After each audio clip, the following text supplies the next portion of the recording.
Seat को भाजपा का गढ़ माना जाता है। ये भी कहा जाता है कि यहाँ कुत्ते के गले में भी पट्टा बांध दें तो भाजपा निकलेगी, अगर भले बेशक कितना भी नकारा हो।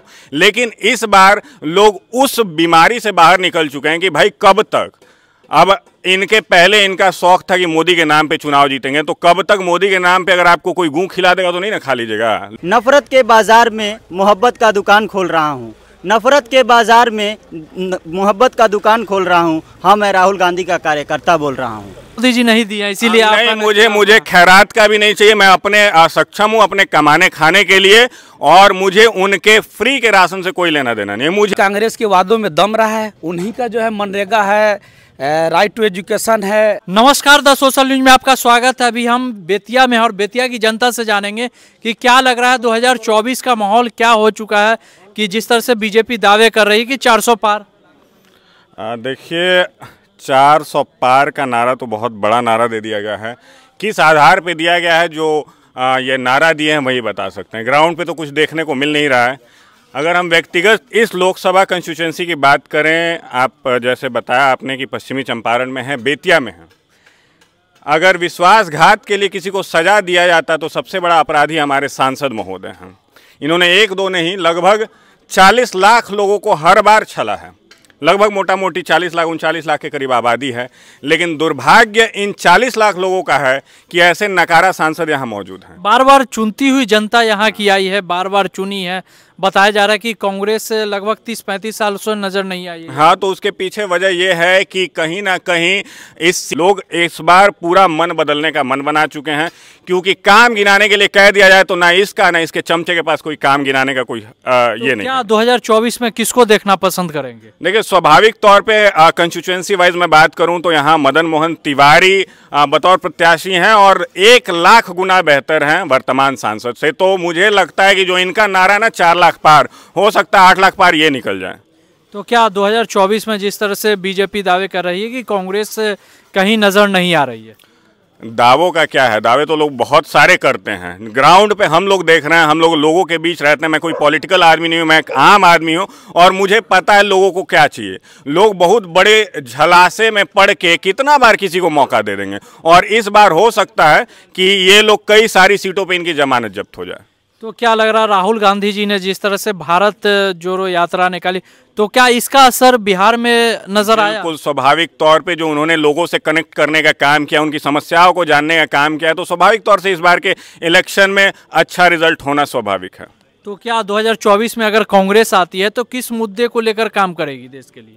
देखिए, तो कांग्रेस का एजेंडा कांग्रेस वाले ही बताएंगे। पहले ही मैंने बताया कि मैं नॉन पॉलिटिकल हूं, तो उनके मैनिफेस्टो पे बात कर सकते हैं। युवा है तो क्या लग रहा है, कांग्रेस ने जिस तरह से घोषणा पत्र जारी किया है और बीजेपी ने जारी किया है, बीजेपी ने रोजगार शिक्षा की कुछ पहले ही बताया, अगर विश्वासघात के लिए किसी को सजा दी जानी चाहिए तो ये और इनके सांसदों को तो कई बार फांसी पे लटकाया जा सकता है। क्यों ऐसा? क्योंकि इनके जितने मैनिफेस्टो हैं, इसके पहले के, मैं किसी पार्टी विशेष का समर्थक और उनका प्रवक्ता नहीं हूं, लेकिन जो सरकार वर्तमान में है, जो झूठ के पहाड़ को खड़ा करती है, उस पे मेरा सीधा सीधा सवाल है कि जो तुम्हारे पुराने कार्यकाल का जो ब्यौरा है उस पर क्यों नहीं बात करते हो? नए नए शिगुफा को छेड़ते हो, नए नए प्रोपेगेंडा को तुम छेड़ते हो, नए नए मैनिफेस्टो जारी करते हो, तो पुराने मैनिफेस्टो पे भी बात कर लो। भाई 100 स्मार्ट सिटी तुम्हारा कहां है?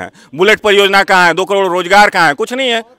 एक तो सबसे बड़ा स्कैम तो ये कोविड घोटाला, ये जो हो रहा है अभी वैक्सीनेशन का, उस पे तो अभी जो एस्ट्राजेनेका ने कहा है कि भाई उससे लोगों का ब्लड थक्का जम जा रहा है, प्लेटलेट्स डाउन हो जा रहे हैं, उस पे ये अभागी सरकार चुप क्यों है?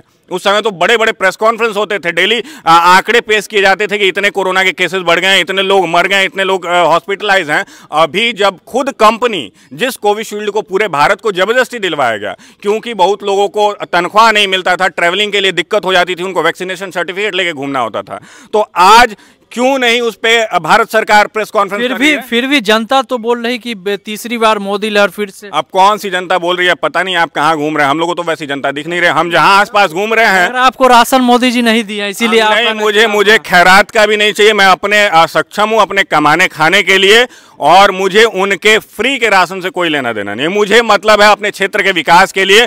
मेरी सड़क खराब है, मेरे यहाँ की कुव्यवस्था है, मेरे यहाँ का हॉस्पिटल खराब है, मैं उस पर सवाल पूछूंगा, और मुझे वो 5 किलो राशन वाला मैं आदमी नहीं हूँ। अगर बेतिया में कांग्रेस के आती है तो क्या सुधार किया जा सकता है? बताया जाता है कि बेतिया बहुत पीछे चल रहा है अभी बिहार में। बिहार में नहीं, भारत का सबसे पिछड़ा कंस्टिट्यूएंसी है बस और बस। सांसद संजय जायसवाल की वजह से बहुत सारे विकास के आयाम लिखे जाएंगे। उम्मीद है कि मदन मोहन तिवारी जी के आने से वो सारा जो इनके ऊपर एक काला ग्रहण है वो खत्म हो जाएगा। क्या लग रहा है, आप युवा हैं, 2024 में किसको देखना पसंद करेंगे, राहुल जी या मोदी? राहुल गांधी। क्यों राहुल गांधी को? सबसे पहले हमें गर्व है कि मैं कांग्रेसी हूँ, क्योंकि आज़ादी से पूर्व और आज़ादी के बाद भी कांग्रेस जनों ने अब इस देश के लिए अपनी लहू बहाई है।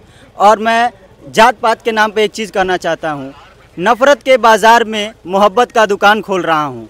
नफ़रत के बाज़ार में मोहब्बत का दुकान खोल रहा हूँ। हाँ, मैं राहुल गांधी का कार्यकर्ता बोल रहा हूँ। क्या अगर कांग्रेस आती है, राहुल गांधी से क्या उम्मीद रहेगी? कांग्रेस आती है तो राहुल गांधी से हमें नौकरी, रोजगार, शिक्षा, स्वास्थ्य और लॉ ऑर्डर पे हमें उम्मीद है कि बेहतर रहेगी कई गुने भाजपा से। तो क्या भाजपा ने ऐसा क्या कर दिया कि आप खिलाफ है कि भाजपा की काम अच्छा नहीं? तो जनता तो वो है कि भाजपा ही चाहिए।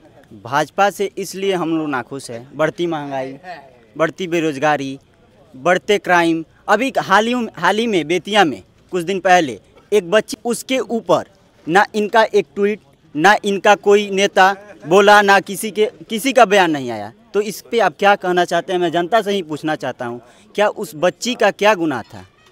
क्या लग रहा है सर, 2024 में किसको देखना पसंद कर रहे हैं? यहाँ पर एनडीए हारेगा, इंडिया जीतेगा। इस नकारे सांसद से लोग जो है मुक्ति पाना चाह रहे हैं। लोगों में भारी आक्रोश है।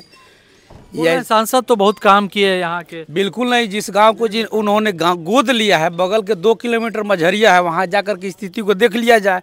ना हमारा स्कूल का स्थिति सुधरा है, ना शौचालय का स्थिति सुधरा है। रोड जो है उसी तरह से 3 बार जीत चुके हैं ना, जनता चुनी है यहाँ की। मोदी जी के नाम पर, उनके पिताजी जो है अटल जी के नाम पर जीता करते थे, ये बेचारे मोदी जी के नाम पर जीत रहे हैं। ये सबसे नकारा सांसद है। 545 में अगर सर्वे किया जाए तो सबसे नकारा सांसद यहीं से डॉक्टर संजय जायसवाल ही है।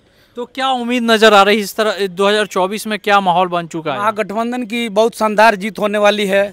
नौजवान से लेकर के बेरोजगार सभी लोग जो है, महिला, किसान, सभी लोग त्रस्त है। इस महंगाई के मार से, इस झूठे वादों से, जुमलों से लोग त्रस्त आ गए हैं।